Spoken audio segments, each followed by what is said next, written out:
Very good.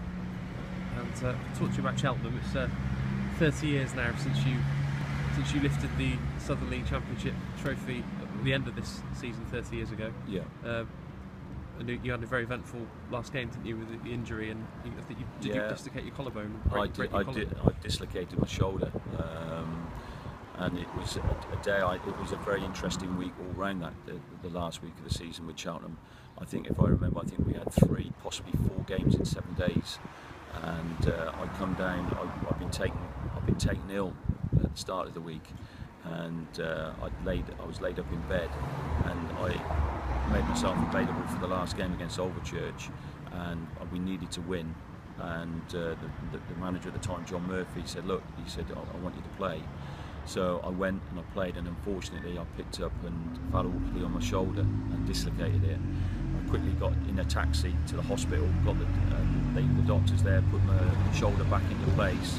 I still had my football kit on, and at the time my mum came with me, and we went back to the ground. I managed to catch the last 10 minutes, and of course I was cheering the lads on, knowing the score, what was going on.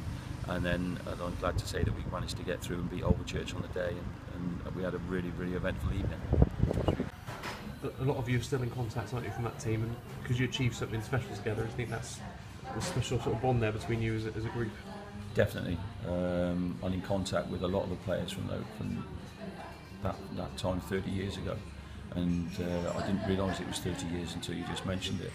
But yeah, it was a good team. We worked hard for one another, and we had a good spirit. I can always remember a game when we played Overchurch away, and it was towards the end of the season, and I can remember Steve Cottrell having to play centre half that day, and we picked up a few injuries here and there, but the team spirit that got us through to win that championship was brilliant. Yeah, you were very young at that point, weren't you, to be captain, but the team, I don't think the team had been in the Premier Division for that long, have they? Only a couple of years, and suddenly you went up again. So did it all happen a bit quicker than you thought? Yeah, it did. I was at Cheltenham as a young lad, and at the time the manager would have been Alan Wood, and he asked me if I'd come back, and I snapped his hand off. And the first game, strangely enough, was against Cheltenham Town in a pre-season friendly, and unfortunately Alan parted company with the club around Christmas time, and John took over, and then it was the following year that things started to knit together, and we got a few more players in, i.e. the likes of Nick Jordan and Mark Boyland and Ray Baverstock, Steve Aberley, who I knew from my Swindon days, and the lads just clicked. They had a good spirit, and we played some decent football as well. And we had some very, very good times, and there's always a lot of fond memories there. But we meet up now, the lads, and we have a beer, and we talk about the old times like you do. Yeah, and then what was it like going to the conference? Because it's a good league. It hadn't been going for that long then, had it? It was a pretty new division, that step up. That's right, it was, and if I'm right, I think our first game was against Maidstone. Yeah. And Maidstone arrived at the game by taxi, and they caught a train to get to Cheltenham, and all these players were getting out these taxis, and we wondered what the hell was going on. But I'm glad to say again, if I remember correctly, that we won the game, and as I said, Cheltenham surpassed a lot of people that season, and we proved a lot of people wrong, because I think we were one of the favourites to go straight back down, and we didn't, and we managed to stabilise it. And again, there was an awful lot of players from the Championship side that did well that year. Yeah, and obviously you stayed at Cheltenham for a few more years. Can you just summarise what you did after Cheltenham, right up to when you took into management and sort of up to the present day? Well, basically, I parted company with Cheltenham, and people say to me, "Have you got any regrets with your football?" And the biggest regret I ever had was leaving Cheltenham. I left too early, and in hindsight, I should have sorted it out. I left.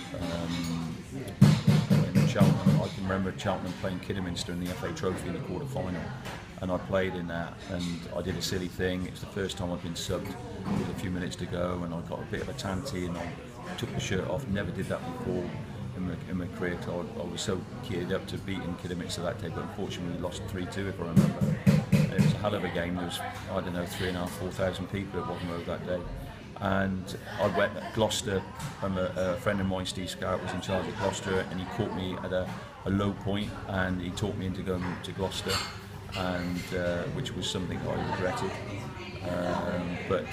And then from there I went on and played for the likes of Newport and Forest Green, and had good times there, and then eventually ended up at Cleve, and then so I was at Cleve for 12 years. Yeah. Was it difficult to, when you had that break, did you feel like you needed a break, or did you really miss it straight away, after you left Cleve? After I left Cleve, it's if the truth be known, it hurt when I left Cleve, and it took me a while to get over it. I didn't see it coming, and because I knew how much it had taken from a personal point of view to get Cleve where they were, and I cared and loved the club, and it took me a while to get over that, and it wasn't until the first game that I took charge of Evesham that then it made me realise how much I'd missed the game. I was out of it for a year and a half, nearly 2 seasons, and we took over Shortwood. Shortwood had just beaten Aldershot in the FA Cup that week, and I met the chairman at Evesham, and he sort of said, "Look, Collie," he said, "can you get any players for Saturday?" And I said, "Why is that then, Mr. Chairman?" He said, "I think we've only got 8 players." And we had our first training session on the Thursday, and we actually had 12 turn up. So that was a plus. And then we got to the game on the Saturday, and I've managed to talk a couple of local lads, James Facchese and Lee Davis, to come and help me out, so that to boost the numbers up. So I had I think 14 players that day. And again, football being football, it was Shortwood we had. They just won an FA Cup game, big, and had all the press and everybody for them. There was more people at Evesham that day than there had been for a long time. The weather was absolutely awful, and I named the team. Starting 11 had 3 subs, and by 5-3 I had to not change the starting 11 once, but I changed it twice. I had one lad stuck on the motorway, ran out of petrol, and then another one broke down in the warm-up. So I made 2 changes to the starting 11, and I'm thinking to myself, holy smoke, what's going to happen here?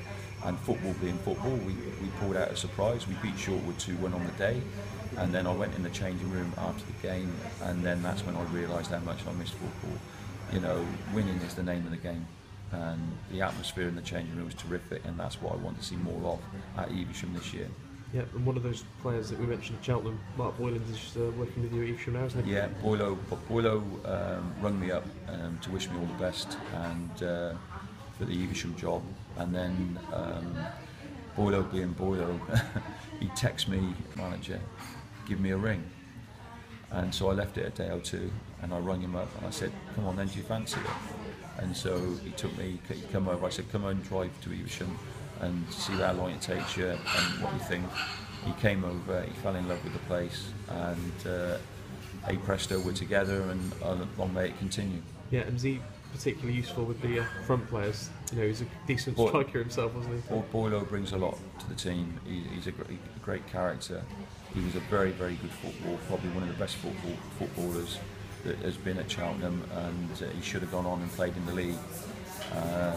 But he's good in the changing room. He knows his stuff. He knows his players. He's good with players, and of course he's very, very keen on working on the strikers.